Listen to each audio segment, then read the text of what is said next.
torpes en eso, muy torpes, porque no logran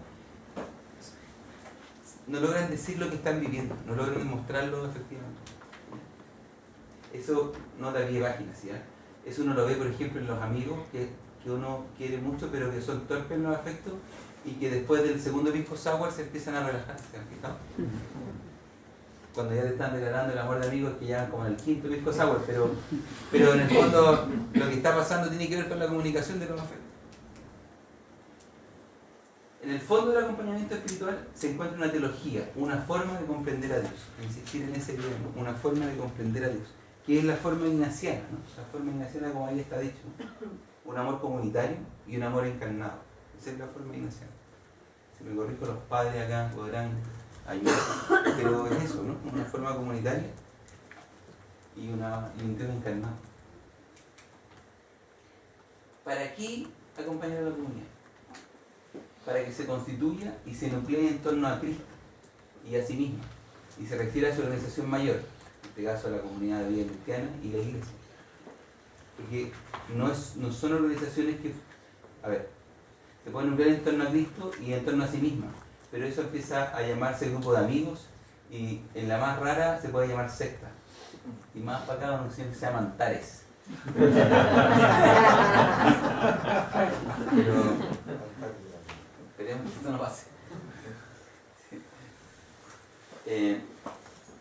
Dice, ¿para qué? Para que aprendan a generar competencias personales y grupales que le permitan leer su vida cotidiana a la luz del mensaje evangélico.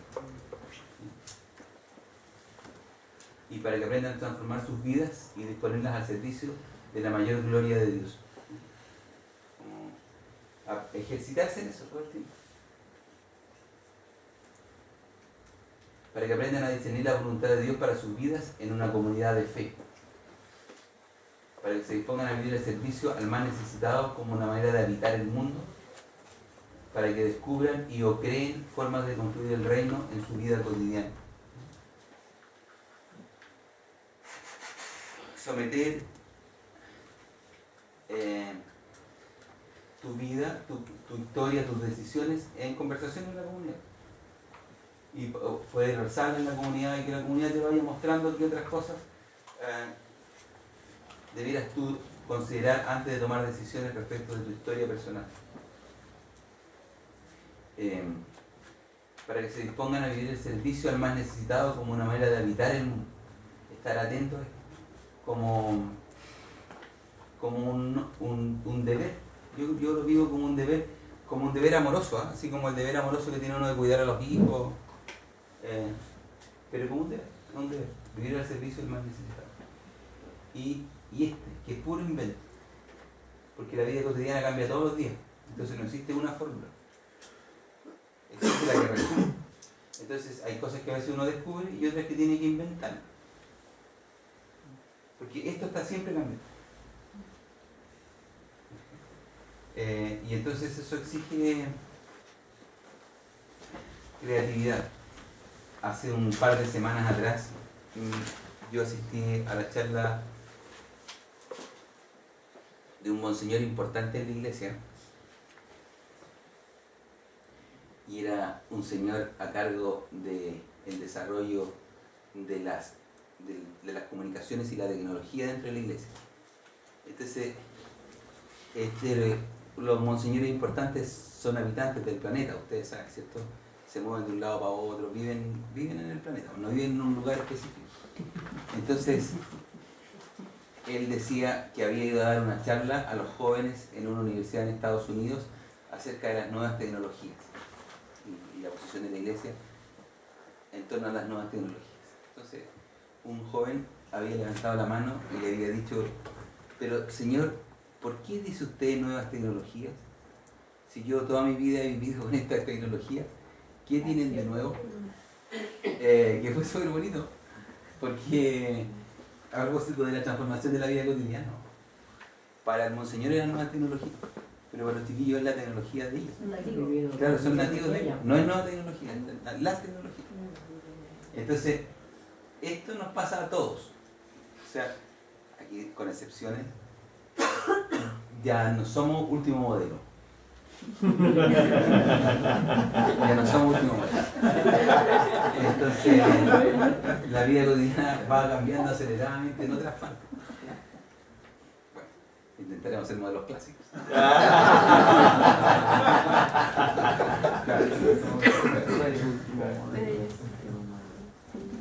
Entonces, este estilo ignaciano de acompañar busca estar presente en todas nuestras relaciones. Relación educador-niño, relación padre-hijo, colegio-familias, relación de pareja, relación de los profesores entre sí, relación de directivos con el resto, entre una institución y otra, entre un acompañante y la comunidad con la cual trabaja. Toda esta fórmula, esto, en todo. Un ejercicio que nos toca a nosotros es este de acá. Entonces estamos hablando de una mística, de una manera de pensar, sentir y actuar, y no de una técnica.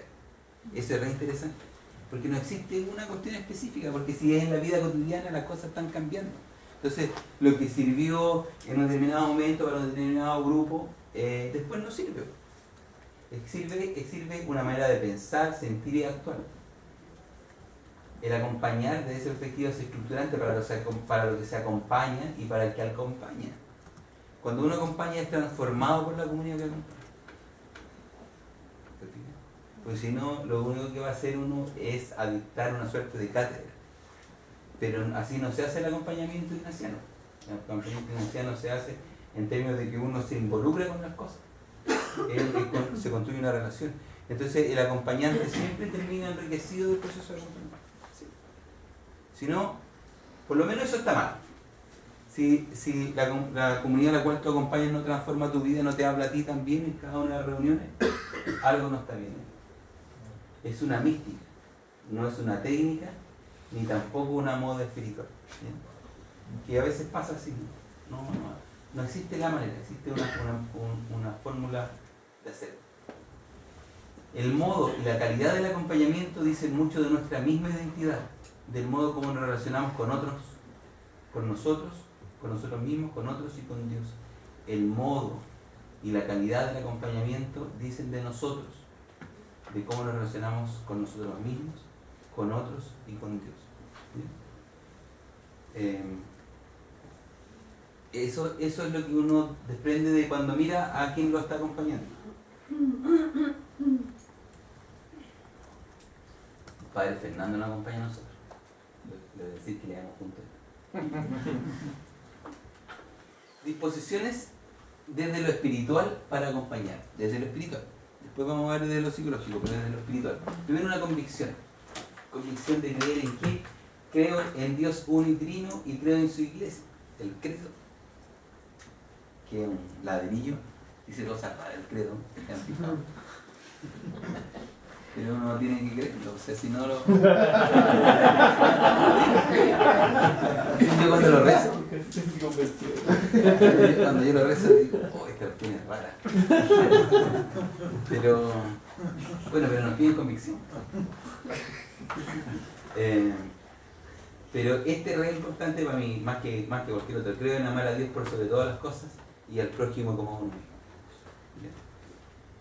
Entonces, estas convicciones en el Dios trinitario y en la iglesia y en el amor a Dios y al prójimo. Al prójimo encarnado, al prójimo con el cual hay que construir el reino, en fin. Si yo pudiera vivir esto, si yo lo pudiera vivir, la hago ya. Ahí sí la hice. Eso, si yo lo pudiera vivir. Hay ratos en que uno lo vive, pero después, bueno, yo hablo por mí. Hay ratos en que uno lo puede vivir, pero después esto se le arranca a uno y se arranca. Pero para allá va la convicción de que esto es posible. Que es posible y que algún día Dios me regale este nivel de conciencia y de relacionarme así con Él y con los hermanos. Si así la hago. Porque mi proyecto, y espero que compartirlo en eso con ustedes, el sentido de la vida es una posición espiritual. Vivir la vida para mayor gloria de Dios es una decisión espiritual, que implica tomar decisiones permanentemente, pero es para allá, esa es la convicción. Y entendido que no depende, o sea, depende de mí disponerme, pero finalmente aquí hay una dimensión que es la dimensión de la gracia de Dios, que no es porque yo le ponga mucho o menos, pero finalmente el último secreto es que es la gracia de Dios. ¿Qué disposiciones desde lo espiritual para acompañar? ¿Qué actitudes? De nuevo aquí, escuchar, confiar, visionar, proponer un para dónde. ¿Ya? De nuevo, escuchar, confiar, visionar. ¿Ya? Un proyecto, aquí es el proyecto del reino, proyecto de cómo esa comunidad va a poder vivir el reino en ellos como comunidad y como personas. El modo de proceder, ¿qué es lo que hacemos? Aquí hay criterios: dialogar, suscitar grandes deseos, ayudar a discernir, confrontar, ayudar a crecer con realismo, disponerse a llevar la cruz e integrar el misterio pascual. Esa cuestión es re jodida, porque tiene que ver con aceptar el dolor, con aceptar el sufrimiento.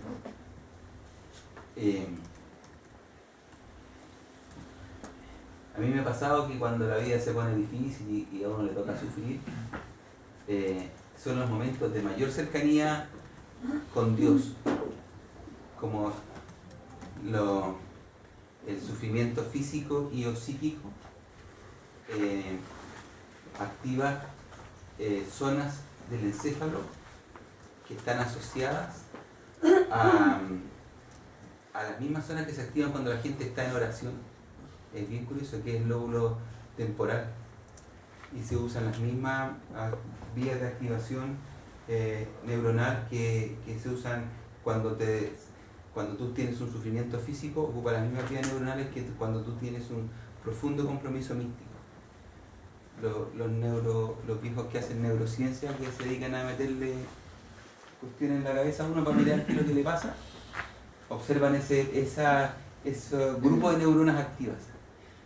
Perdón, no una digresión, pero es que quiero ayudar a reflexionar sobre eso. Mire, es re interesante porque uno lo constata en su vivencia de hoy, ¿cierto? Tú tienes una enfermedad que te genera angustia y sufrimiento, entonces tú te sientes más proclive a pedirle ayuda a Dios, pero la calidad de la comunicación con Dios se hace más intensa y como más nítida. ¿Ya? Cuando se miden las zonas de cerebro que están funcionando, son las mismas que tú estás en situaciones de oración y de meditación profunda en términos de Dios. Pareciera que una y otra cosa se están potenciando. Y entonces uno dice, a lo mejor no estaban tan locos los viejos antiguos cuando se infligían sufrimiento físico para mejor orar, para sentir que de esa manera podían acompañar a Cristo en el dolor. Y a lo mejor lo que estaban haciendo ellos era un descubrimiento de una situación real, de que se potenciaba la intensidad del vínculo espiritual bajo condiciones de sufrimiento, por eso se lo infringían. Lo justificaban a partir de eso. Lo que pasa es que en la cultura de hoy no tenéis cómo justificarlo.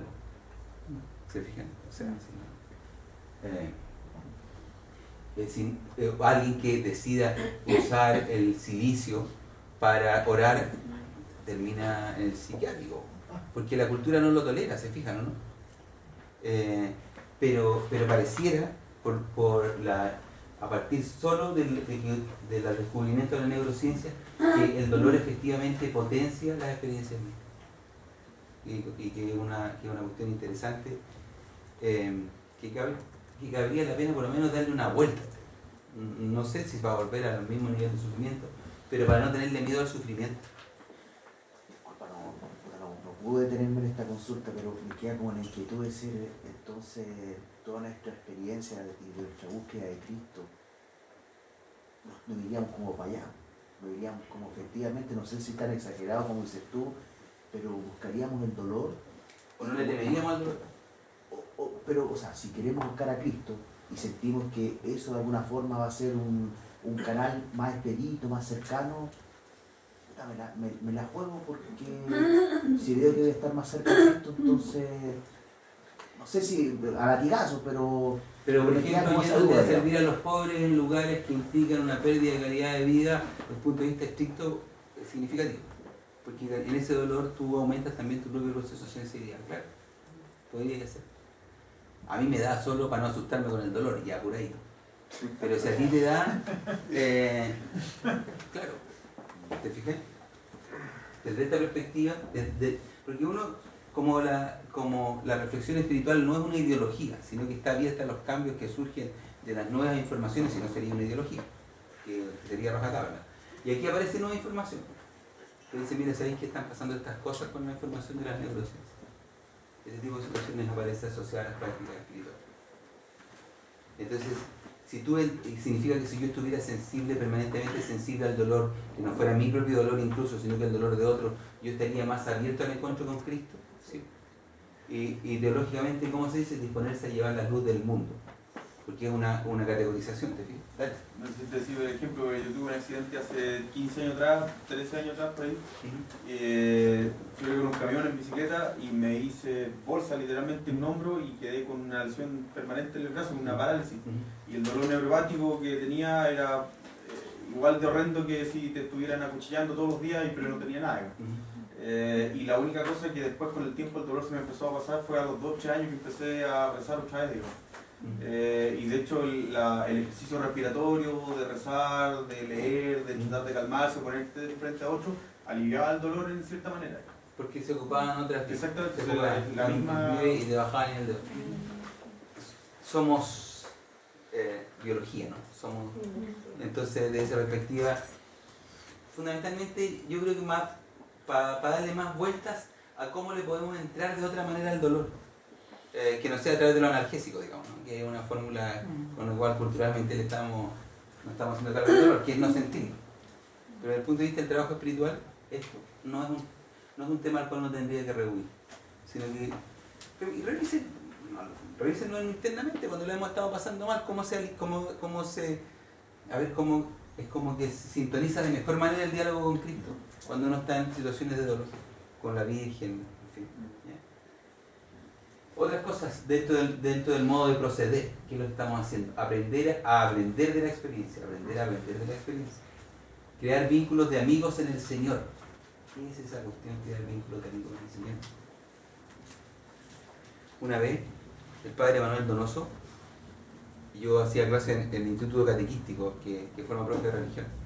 Entonces, íbamos a echar a un alumno por flojo y porque lo habían pillado copiando.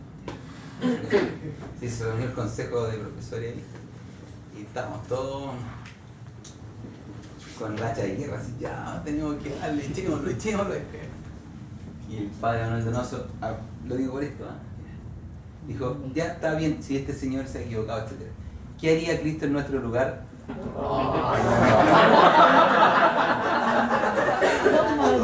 Me embarró toda la cuestión. ¿Quién nos ayudó eso? Era el padre Manuel, que es un señor que ahora es el obispo de La Serena. Nos dijo que uno podía mirar la realidad desde el Señor. Y entonces eso significó acompañar a este chiquillo, darle otra oportunidad, etc. Pero si no hubiese habido ese amigo en el Señor, nosotros no habríamos equivocado. Porque nos habríamos negado a darle otra posibilidad a alguien que efectivamente después logró enrielarse, ¿no? Hizo las cosas bien y de mismo. Bueno, eso hace de un amigo en el Señor, que te ayuda a mirar desde la fe en situaciones que tienen una solución en lo cotidiano, pero que desde la fe te dan otra solución. Entonces, esa marca es una marca re importante. Entonces, ver a tus problemas desde los amigos que creen en Dios y que te quieren. Entonces, eso te entrega otra solución. Y de nuevo aparece esta gran categoría psíquica que es confiar.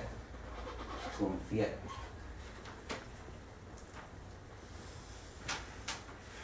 Dios proveerá. Que es como la confianza. Esa es una de las cosas que más tenemos que trabajar así, porque desde aquí gira todo, si tú confías en el resto gira. Ahora, disposiciones desde lo psicológico para acompañar, que es la otra dimensión. Con asertividad, que es una palabra técnica que dice expresar de un modo adecuado lo que estás sintiendo en el momento, expresar de un modo adecuado lo que sientes a la persona que corresponde y en el momento pertinente. Expresar de un modo adecuado lo que estás sintiendo a la persona que corresponde y en el momento adecuado. ¿Bien? ¿Por qué? Porque si tú te equivocas en elegir esos momentos, se daña la confianza dentro de la comunidad. Errores ahí dañan. Entender empatía, entender conceptualmente lo que el otro te dice, pero también entenderlo emocionalmente. Hacer este doble movimiento de esas dos cosas. Y con un tono de comunicación que es el optimismo, ¿no? Que es la mejor manera de enfrentar las cosas.